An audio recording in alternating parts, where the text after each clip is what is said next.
안녕하세요. 아들, 딸 하나씩 키우고 있는 30대 주부입니다. 제가 오늘 이렇게 글을 쓰게 된 건 신우와 신우딸 때문이에요. 어디서부터 어떻게 이야기를 해야 할지 모르겠지만 그래도 일단 적어보겠습니다. 두서가 없더라도 양해 부탁드려요. 학교 선후배로 지내던 남편과 본격적으로 연애를 시작한 건 사회생활을 시작하고 얼마 지나지 않아서였어요. 당시 제 나이 26, 남편 나이 28이었고 남편이 먼저 저에게 한번 진지하게 사귀어보지 않겠냐고 다가왔지요.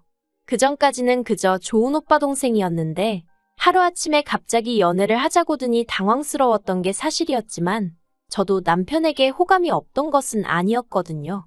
그리고 사실 남녀 사이에 친구니 좋은 선후배니 그런 게 어디 있겠나 싶어요. 다들 어느 정도 이성적으로 호감이 있으니까 알고 지내는 거 아니겠어요? 아무튼 그렇게 남편과 연애를 시작하고 이후로 4년을 만났습니다. 워낙 알고 지낸 시간이 있다 보니 소위 서로 탐색전을 한다던가 그런 건 별로 없었고요. 서로 다투고 토라지고 할 일도 많지 않았네요.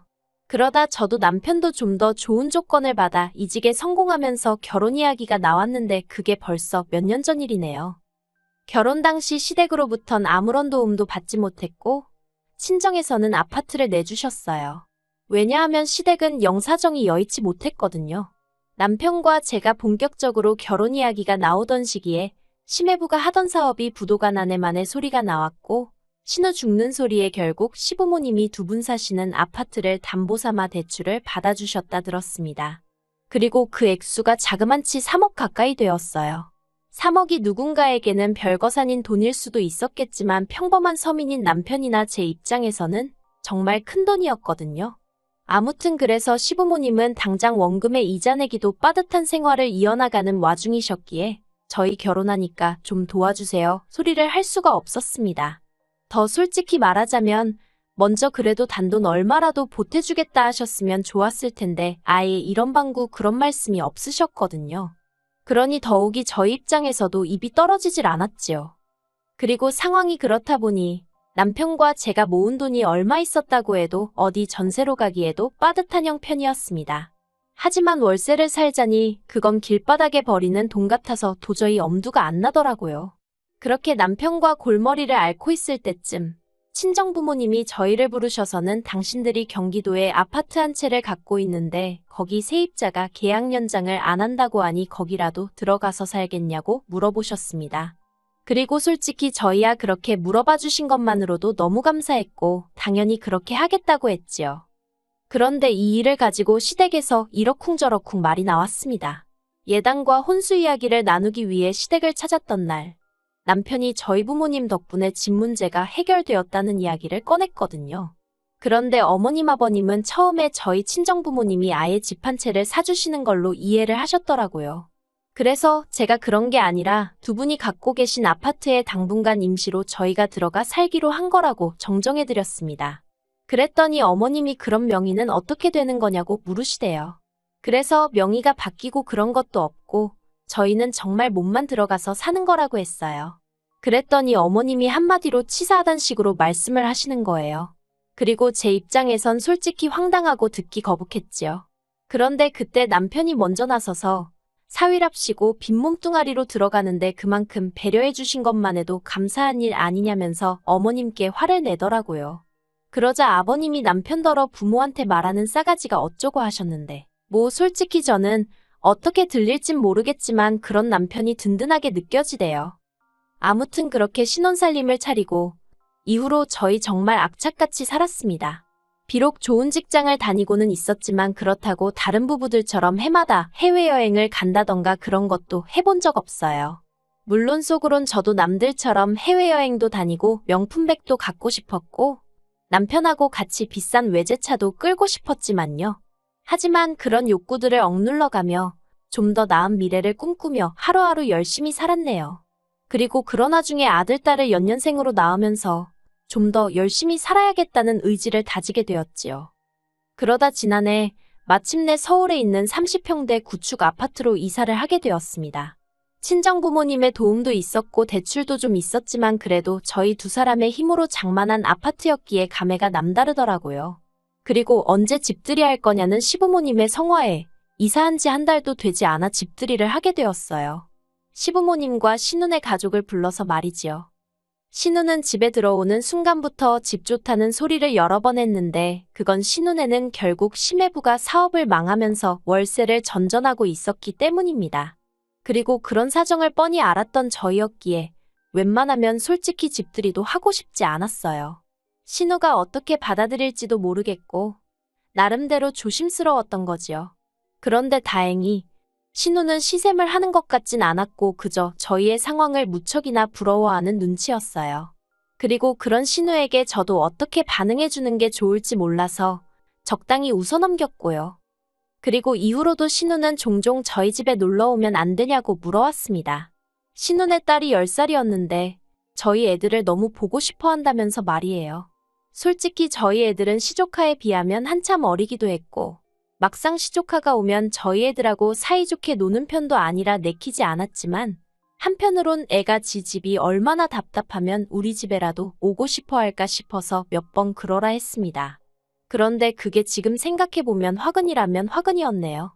처음엔 한 달에 한 번 올 때도 미안한 기색을 보이던 신우가 저희가 이사하고 반년쯤 지났을 무렵에는 나 좀 이따 가도 되지? 하고 30분 만에 나타날 만큼 미안한 기색은커녕 무슨 어디 동네 슈퍼마켓 뜨나들듯 오가기 시작했으니까요. 참고로 신우네 집하고 저희 집은 걸어서 20분도 걸리지 않는 거리였는데 그건 어쩔 수가 없는 상황 때문이었습니다. 저희가 사는 동네가 그나마 서울에서 집값이 저렴한 지역 중 한 곳이었고 직장에서도 멀지 않았거든요. 단지 신우네가 근처에 산다는 이유로 몇 천만 원을 더 들여 더 불편한 지역으로 이사를 할 수는 없었으니까요. 아무튼 결국 참다 못한 제가 남편더러 신우가 오는 횟수를 좀 줄였으면 좋겠다고 이야기를 했어요. 그리고 남편도 자기가 진작에 눈치채지 못해서 미안하다며 확실히 정리해놓겠다고 하더라고요. 그래서 그렇게 상황이 일단락될 줄 알았습니다. 그런데 이게 웬걸. 시부모님으로부터 생각지도 못한 호출을 받고 시댁에 가게 되었는데 거기서 충격적인 소리를 들었네요. 시댁에 도착하니 어머님께서 어두운 표정으로 현관을 열어주셨습니다. 그리고 저는 속으로 어머님 아버님한테 무슨 건강상의 문제라도 생겼나 싶더라고요. 그렇지만 어쨌든 간에 좋은 일 같지는 않아서 먼저 이러쿵저러쿵 묻지 않고 그저 어머님이 말문을 여실 때까지 기다렸습니다. 그리고 이윽고 어머님이 입술을 떼셨는데 주제는 다름 아닌 신우였어요. 설마 신우 이야기려나 생각도 잠깐 했었는데 어머님 입에서 정말로 신우 이야기가 나와버리니까 이야기를 듣기도 전에 머리가 복잡하더라고요. 혹시 돈 이야기면 어떻게 거절해야 하지 싶었고 그런데 어머님이 꺼내신 이야기는 단순히 돈을 빌려주고 말고 하는 것보다 더 어이없는 것이었습니다. 어머님이 말씀하시길 심해부가 2년 전부터 아무도 모르게 주식에 손을 대고 있었답니다. 돈은 대출이 되는 곳이라면 몇 금융권이고 개의치 않고 융통을 했다고요. 하지만 수익은 조금도 내질 못해서 결국 월세도 제대로 내지 못하는 상황에 이르렀던 모양이에요.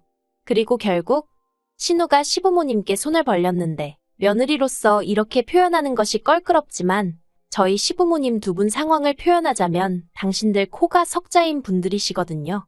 생활은 연금하고 저희가 매달 드리는 얼마간의 용돈으로 이어나가고 계셨고요. 그러니 당연히 아무리 사랑하는 딸이라고 해도 어떻게 도와주실 상황이 안 되셨을 거고. 그래서 저희를 부르신 거였어요.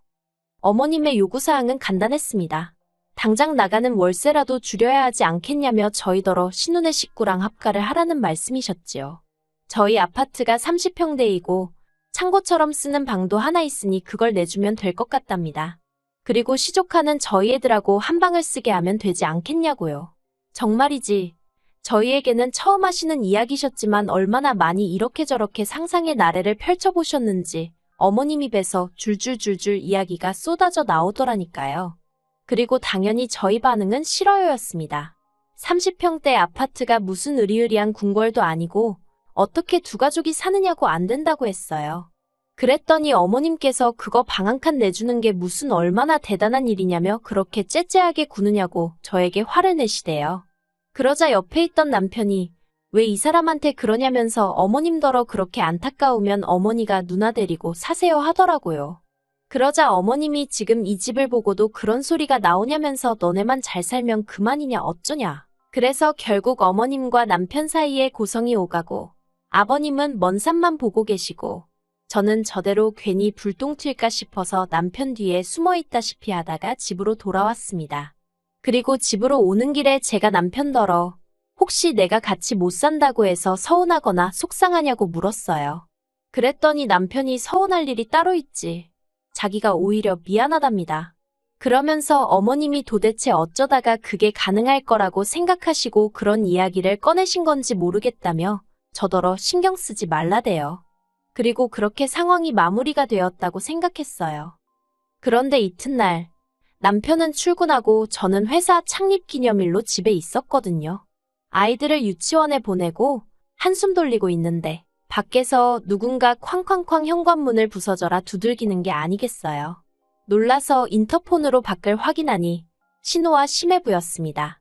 원래대로라면 제가 출근했어야 하는 시간인데도 연락도 없이 막무가내로 와서 빨리 문 열라고 고함을 치고 있던 거죠. 어이가 없기도 하고 황당하기도 하고. 그래서 일단은 남편에게 전화를 걸어 밖에 신혼여행가 와 있는데 어떻게 하냐고 물었습니다. 그리고 저는 제가 긴장하고 있는 줄 몰랐는데 나중에 남편이 말하길 제 목소리가 완전히 얼어서 덜덜 떨고 있더라는 거예요. 그랬어서인지 남편이 저더러 문은 열어주되 지금 전화를 끊지 말랍니다. 자기도 지금 당장 출발하겠다면서요. 그리고 그 순간 남편이 그런 반차를 내는 건가 그래도 되나 별의별 생각이 다 들었지만 안 와도 된다는 소리는 차마 입 밖으로 나오질 않대요. 저는 남편이 시킨 대로 일단 현관문을 열었습니다. 그러자 신우랑 심해부가 씩씩거리면서 집 안으로 들어오더니 저희 집을 한번 휙 둘러보고는 진짜 집 가진 유세가 대단하답니다. 그래서 제가 유세라고 부린 것도 없다. 그냥 두 가족이 살기에는 불편할 것 같아서 싫다고 말한 것뿐이라고 했어요. 그랬더니 신우가 한다는 말이 자기가 생활비를 안 내겠다고 한 것도 아니고 안방을 내놓으라고 한 것도 아닌데 왜 싫으냐입니다. 그리고 그런 억지를 쓰는 신우랑 도저히 대화가 안 통한다 싶었는지 저도 모르게 이러니까 실추하고 대꾸를 해버렸네요. 그러자 신우가 어이가 없다는 듯이 저 말하는 것 좀 보라면서 정말 너무하답니다. 막말로 자기네가 거리로 나앉으면 전부 다 저 때문이라나요. 저는 더는 사람 대 사람으로 대화가 안 통한다 싶어서 아무런 대꾸도 안 하고 그저 할 이야기 다 끝나셨냐 소리만 했습니다. 그랬더니 심해부가 앞으로 나서서는 제 어깨를 자기 손가락으로 툭툭 치면서 평소에 착한 척은 혼자 다 하더니 무섭네요 무서워하며 빈정거리대요. 그리고 그때는 남편이 오겠다고 한 지 얼마 되지 않은 상황이었는데도 옆에 없는 남편이 원망스러울 만큼 상황이 무섭게 느껴졌어요. 제가 심해부더러 지금 이게 뭐 하는 짓이냐고 제 몸에서 손 떼시라 했습니다. 그러자 심해부가 자기가 저를 때리기랬냐 꼬집기를 했냐 계속해서 빈정거리더니 급기야는 자기 어깨로 저를 탁탁 밀더라고요. 그리고 그때 뒤에서 지금 뭐 하는 짓이냐는 소리와 함께 친정부모님이 눈에 보였습니다. 그러고 보니 친정부모님이 오전에 서울병원에 예약이 되어 있으니 일이 끝나는 대로 저희 집으로 오시겠다 했었거든요. 그런데 제가 그걸 까맣게 잊고 있었던 거지요. 친정아버지가 저를 확 잡아 끄시더니 심해부더러 지금 이것도 다 폭행인 거 모르냐면서 친정어머니더러 저 데리고 병원 가서 진단서 끊어오라고 하시는 거예요. 그리고는 경찰도 부르라고요. 그러자 순식간에 집안이 아수라장이 되었고 그때 남편이 헉헉거리며 저기서 뛰어오는 게 보였어요. 저도 모르게 반가운 마음에 여보하고 부르는데 순간 눈물이 왈칵 나서는 친정어머니가 남편더러 지금 이게 무슨 일이냐면서 어쩌면 저렇게 경우들이 없냐고 이대로 가만히 못 넘어간다고 크게 화를 내셨습니다. 그리고 그제서야 신우가 상황이 자기들한테 불리하단 걸 깨달은 건지 그런 게 아니라며 말도 안 되는 변명을 하기 시작했는데 저희 친정부모님은 물론이고 저나 남편도 그걸 귀담아 들을 리가 없었지요. 남편이 신우더러 가만 안 두겠다면서 기어이 여기까지 와서 행패냐고 악을 썼어요. 그리고 저희 친정부모님도 남편더러 사돈이고 뭐고 이대로는 못 넘어간다며 법적인 조치는 다 취하겠다 하시대요. 참고로 저희 친척 중엔 아주 유명하진 않아도 변호사도 있고 경찰도 있었거든요. 그리고 저희 친정아버지는 말씀하신 대로 신혼예외를 폭행으로 고소하셨습니다.